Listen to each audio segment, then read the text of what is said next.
Hey guys, in this video we're going to cover about how you can apply your skills assessment in ACS, and also I'll be happy to share as well what are the questions that they asked me during the application.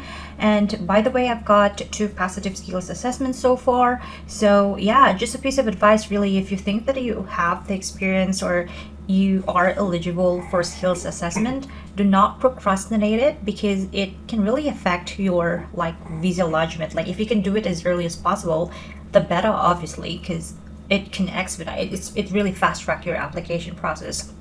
But anyway, this would be really like a walkthrough process. So if you have already familiar with ACS, then feel free to skip this video.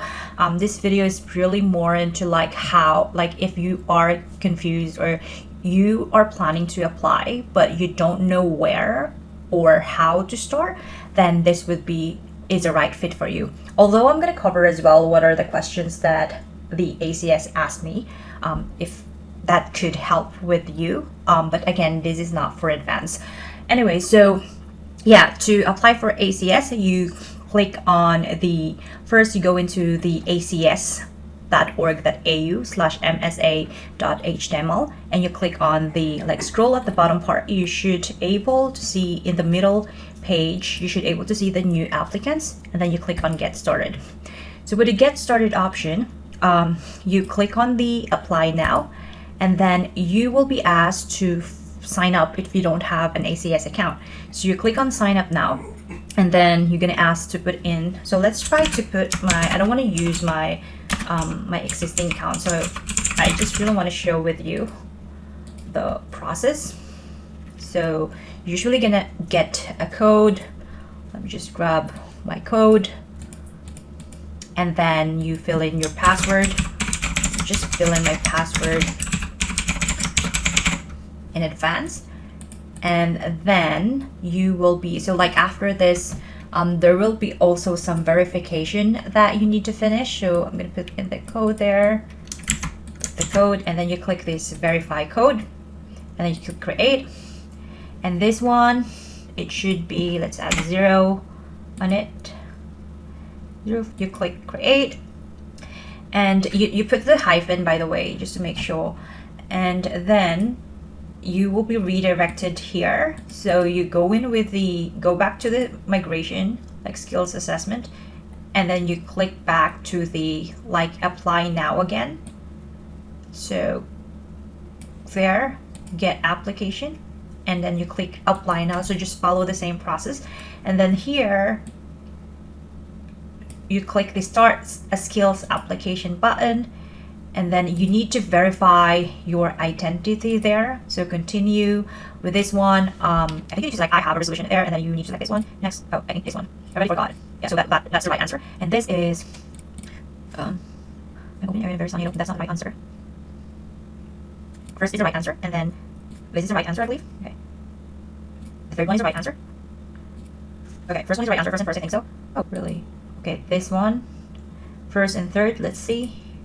Yeah, and then this, you need to make sure that it is all check. Click on verify now, and this one you need to follow really the process. So you need to complete the verification process before you can do the application. All right, now with this one, once you finish the verification process, personal details, you need to put in your basic date of birth and all, and then the payment. If you want to apply for general skills assessment, that's 1400, almost 1450, 1450. And if it's a RPL, it's, I think, let me see the pricing, ACS pricing, skills assessment.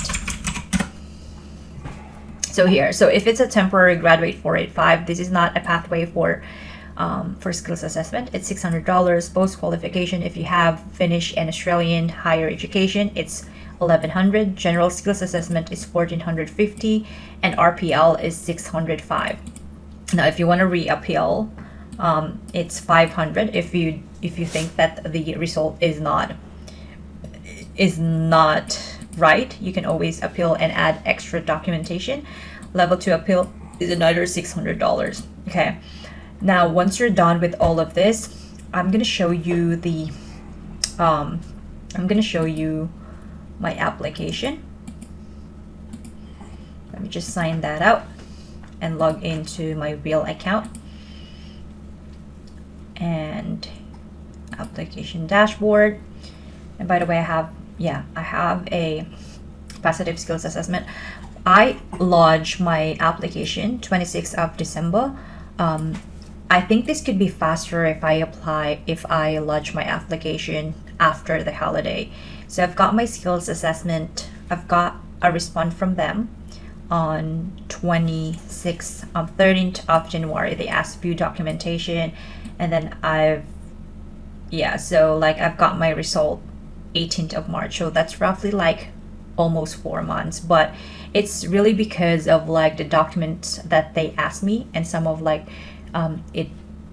I actually procrastinate providing them the documents that they need. But generally, I think if you are fast, like if you provided all the documents that they need, then you can get the result as faster as 2 weeks. All right, so with my application process here in the view application, I submitted my obviously my personal details, and then I only finished certificate 4 in my home country. So I submitted my TOR and my transcript of records and my diploma. And then my first experience is this is like a little bit of like crazy, kind of like it's kind of random. This actually makes me hold, because they ask a lot of questions, they ask a lot of additional information, and I didn't really follow the documents that they want. So this actually makes my application delayed for my first experience. And then on my second experience, this is like 6.5 years of experience, and I am working as a freelancer. On this, I provided my bank statement. So I don't have an ITR, by the way, on this. So I provided my bank statement and all of my remittances. And also, it's really important that the remittances should reflect to the company. So if it doesn't, I'm not sure how that works, but you need to reflect the payslip. If you don't have a payslip, the remittance will serve as a payslip if you are working as a freelancer, and that remittance should reflect your name and your employer's details. And then you can follow up with additional evidence with your bank statement. So your payslip and your bank statement should match together. Like, it's actually a big work. I compiled all my bank statement for at least what I actually did, because it's too long. I just cut things out, like for example 2018 with my bank statement, because if I'm gonna provide all my transaction in whole year, it will be a very long PDF.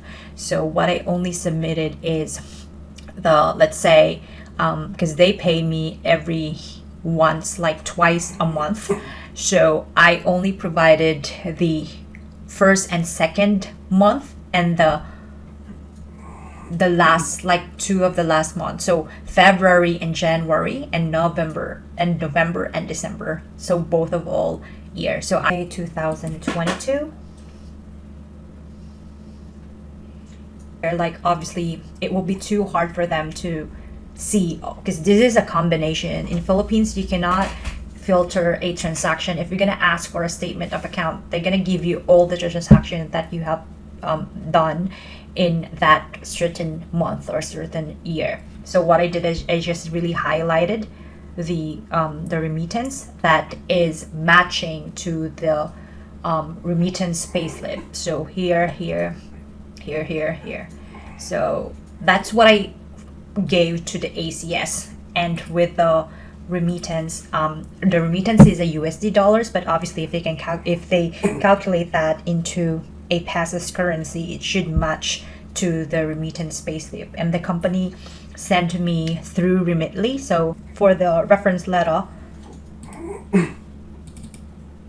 so this is like what they have provided to me. So you need to mention, the date, the hours, and then the description should really relate to the to your ANZCO code. And what's really funny is like the HR almost copy paste the description of a multimedia specialist. Like, I'm super nervous that time. I really thought that they weren't gonna accept my reference letter, because they almost copy paste it.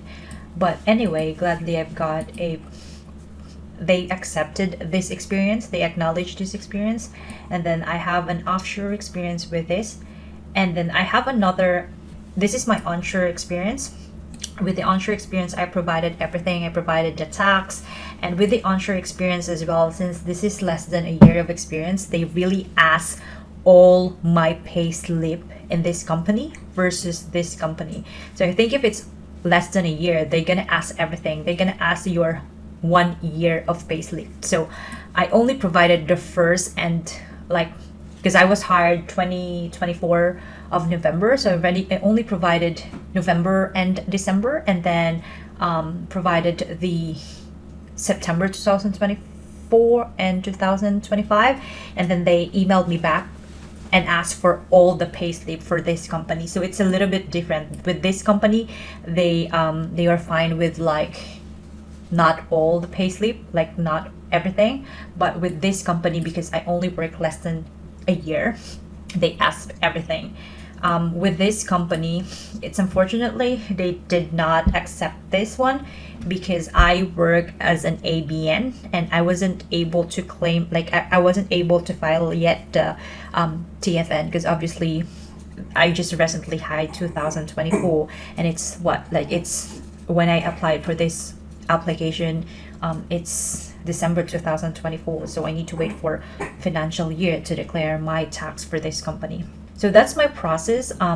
But if you have any question, you can always email me at hi@bookwormhead.com if you have some questions about your skills assessment.